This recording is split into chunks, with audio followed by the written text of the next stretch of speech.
झूठा प्रधानमंत्री इस देश में कोई नहीं हुआ था। खुलेआम झूठ बोलना, और वही झूठ बोला था उस प्रधानमंत्री ने कि मैं आज इस देश का प्रधानमंत्री तब बन पाया जब बाबा साहब और उनका संविधान था। और आज ही सदी का सबसे झूठा प्रधानमंत्री संसद में खड़े होकर बोल रहा है यह देश अब अमृत काल की तरफ जा रहा है, एक नया सवेरा है।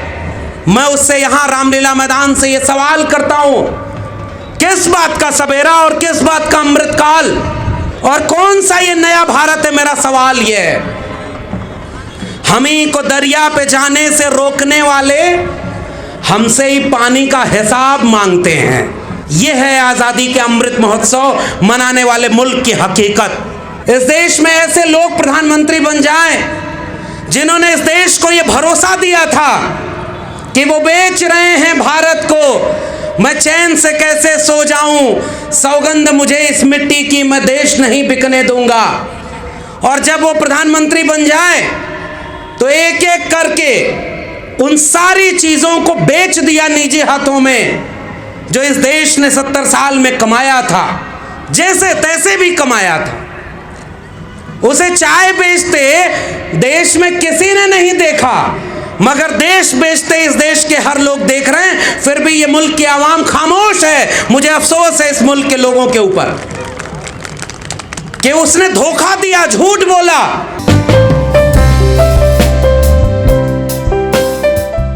जिस परिस्थिति और जिस माहौल में हम इस देश के वंचित शोषित कमेरा लोग दिल्ली में इकट्ठा हुए हैं, वी द पीपल पैगाम के इस मंच पर, इस आयोजन में,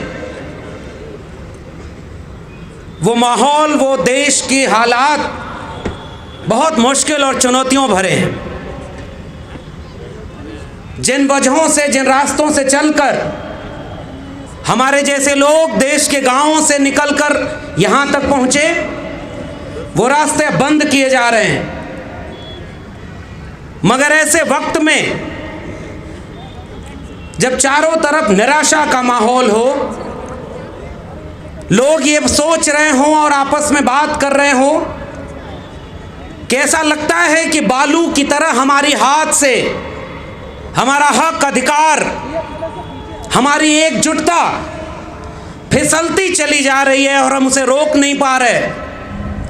मुझे दिल्ली के रामलीला मैदान का ये मंच एक उम्मीद की तरह नजर आ रहा है कि तमाम तरह से अलग अलग जिन्हें समझा जाता है वो बहुजन वंचित शोषित समाज के लोग इस सभागार में, इस मंच पर और इस पंडाल के सामने इकट्ठा हो गए हैं। मुझे यहाँ से भी एक उम्मीद की रोशनी नजर आ रही है, इसलिए मैं निराश होने की बजाय उम्मीदों से अपनी बात शुरू करता हूँ।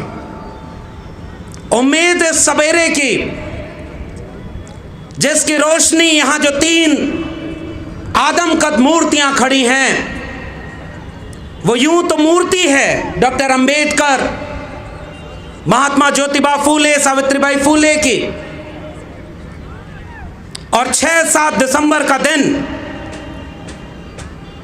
जिस दिन डॉक्टर अंबेडकर को वो लोग भी मजबूरी में ही सही याद करते हैं जो अपने दिल में गोडसे, गोलवलकर और हेडगवार को रखते हैं।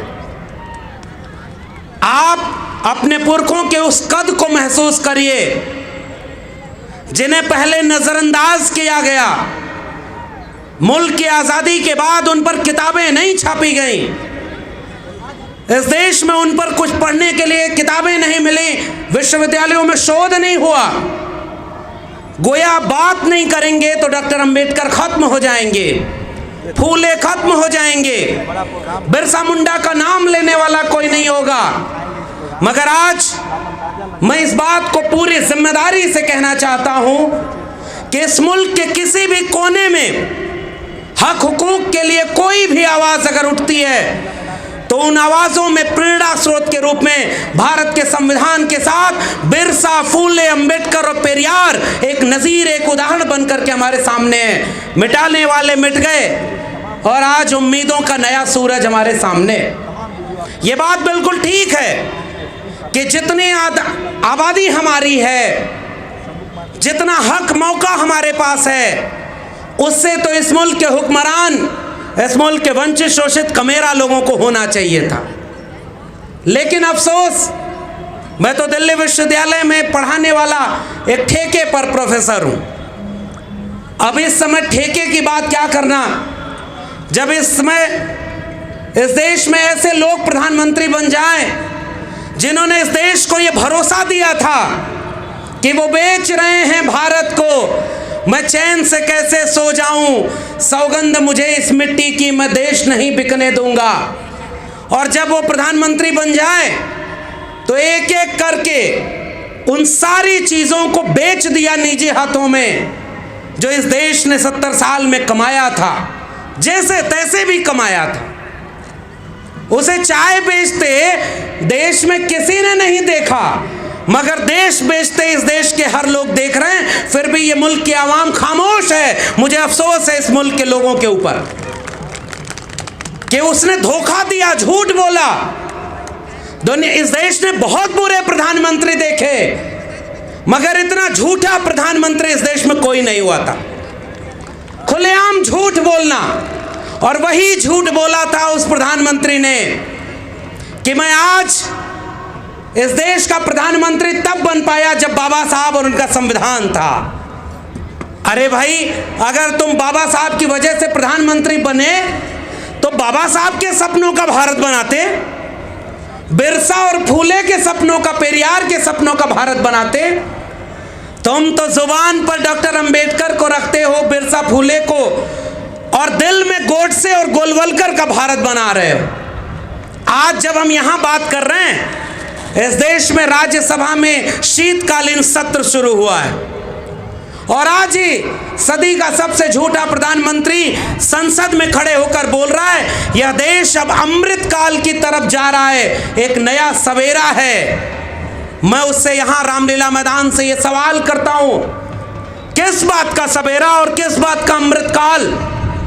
क्या इस मुल्क को इस बात के लिए विचार नहीं करना होगा कि आजादी के 75 साल बाद जब तुमने इस देश के लोगों को गुमराह करने के लिए हर हाथ तिरंगा, हर घर तिरंगा, 2022 तक सबको घर दे देंगे, तमाम तरह के झूठे वादे किए, बुलेट ट्रेन चलाएंगे, 2 करोड़ रोजगार देंगे, 15 लाख रुपए देंगे, हवाई चप्पल वाले को हवाई जहाज में उड़ाएंगे, और ऐसा करते करते उस बेचने वाले ने सबसे पहले सपनों को बेचा और उसके बाद एक एक करके आपके हक अधिकार की जगहों को बेच दिया। तो किस बात के तुम प्रधानमंत्री, और कौन सा ये नया भारत है? मेरा सवाल ये है। हमी को दरिया पे जाने से रोकने वाले हमसे ही पानी का हिसाब मांगते हैं। आज तक तो कभी आपने इन तालीमी इदारों में, देश के विश्वविद्यालयों में बहुजनों को पहले आने से रोका।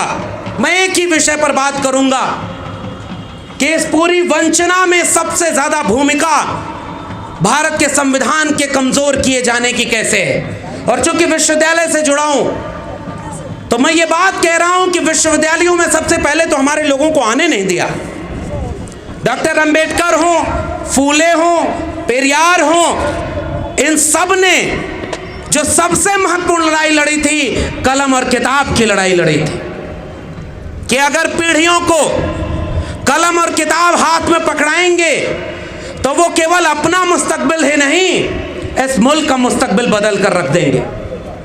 आए कुछ लोग विश्वविद्यालयों में, रिजर्वेशन तो 1997 में हायर एजुकेशन में आया, मंडल का दौर आया तो मंडल का विरोध करने वाले इन विश्वविद्यालयों, मीडिया घरानों और देश के बड़े बड़े संस्थानों में बैठे एलीट अपर कास्ट लोग जो अंग्रेजी बोल करके सोचते थे कि भारत एक डेवलपिंग कंट्री है, उन्होंने आपके बच्चों के आरक्षण का विरोध किया था। अभी एक वीडियो अभी वायरल हुई, पटना का एक जज, अब विडंबना देखिए, 1 दिन 2 दिन पहले की वीडियो है कि वो जज जब ये कहता है कि भाई क्या सबके घर पे बुलडोजर चला दोगे, कानून का राज नहीं है क्या? तो वो जज इस देश के तमाम प्रगतिशील लोगों को बहुत पसंद आता है एक नायक बनकर कि चलो भाई सारे जज बिके नहीं हैं, सारे कॉलेजियम से आकर के अपने रिश्तेदारों को जज बनवा करके सरकार की हाँ में हाँ मिलाकर न्यायपालिका को इस कार्यपालिका का गुलाम नहीं बना दिए। सारे जज राम मंदिर का फैसला आज सुनाए, कल राज्यसभा की शपथ लें, ऐसे नहीं हो गए। कुछ जज अच्छे भी हैं जो अच्छा फैसला सुना रहे हैं, सबने सर आंखों पर बिठाया। और जब उसी जज की एक वीडियो आई कि एक व्यक्ति जो सामने खड़ा है उसके ऊपर वो पटना हाई कोर्ट का जज कहता है क्या भाई आरक्षण से आए हो क्या, और उसके बाद पूरे कोर्ट परिसर में एक ठहाका लगता है। यह है आजादी के अमृत महोत्सव मनाने वाले मुल्क की हकीकत। अब आप कहते हैं कि भाई हम लोग ये शिकायत करते हैं अपने गांव के लोगों से, कम पढ़े लिखे लोगों से, कि उनको पढ़ने का मौका नहीं मिला तो वो पाखंड में बजी हैं, वो कांवड़ हो रहे हैं, वो अंधविश्वास में जी रहे हैं, और जब पढ़ लिख लेंगे तो समझदार बन जाएंगे।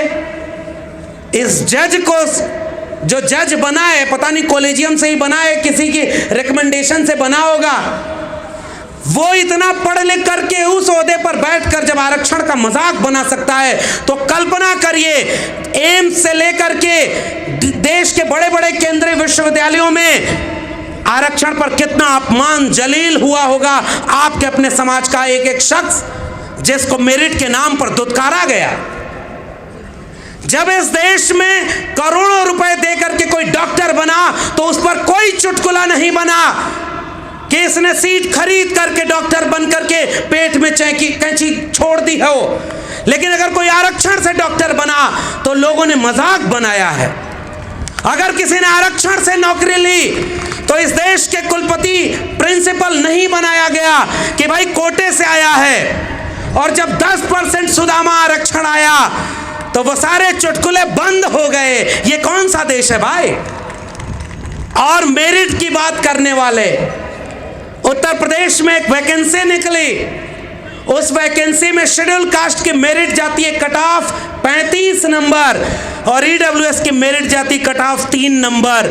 यानी जो मेरिट वाली थे, मुखस्य जायते ब्राह्मण बाहुर नाम क्षत्रिया, जो मेरिट के नाम पर आरक्षण वालों को गाली देते रहे, जब एक ओपन एग्जाम हुआ और ईडब्ल्यूएस का बैसाखी भीख उन लोगों को मिली तो शेड्यूल कास्ट वाले लोगों से 20 गुना नीचे मेरिट निकली। ऐसे जमूरों ने हमारे लोगों को अपमानित किया है। और इसलिए मैं केवल एक गुजारिश करने आपके बीच में आया हूं, इन नकली लोगों से डरने की जरूरत नहीं है। ये झूठे लोग हैं जो इस देश के 48 केंद्रीय विश्वविद्यालय तो इस समय हैं। इस देश का प्रधानमंत्री जब चुनाव लड़ने जाता है तो कहता है कि मैं ओबीसी मां का बेटा हूं, ओबीसी लोग मुझे वोट दें, और दे भी रहे होंगे बहुत सारे ओबीसी लोग। मैं तो उससे एक सवाल पूछता हूं, हर मंच से जाकर सवाल पूछता हूं, चलो छोड़ दो ओबीसी होने के बाद भी हम तो तुमसे उम्मीद भी नहीं करते कि तुम छत्रपति साहू जी, महात्मा ज्योतिबा फूले, सावित्रीबाई फूले और डॉक्टर लोहिया और तमाम लोगों को जानते होगे। हम तो तुमसे उम्मीद भी नहीं करते क्योंकि मेरे विश्वविद्यालय से पढ़े हो, एंटायर पॉलिटिकल साइंस किए हो और उसकी भी डिग्री तुम्हारी झूठी है, इसलिए हम तुमसे ज्यादा उम्मीद नहीं कर रहे। बन गए प्रधानमंत्री। लेकिन एक बात बताओ, अगर इस मुल्क के किसी भी कोने में जाकर तुम कहते हो कि तुम ओबीसी हो, तो इस देश में प्रधानमंत्री रहते हुए तुमने 8 साल में एक बार भी मंडल कमीशन का अगर नाम लिया हो तो मुझे बताओ, तब मैं मानूंगा कि तुम असली ओबीसी हो।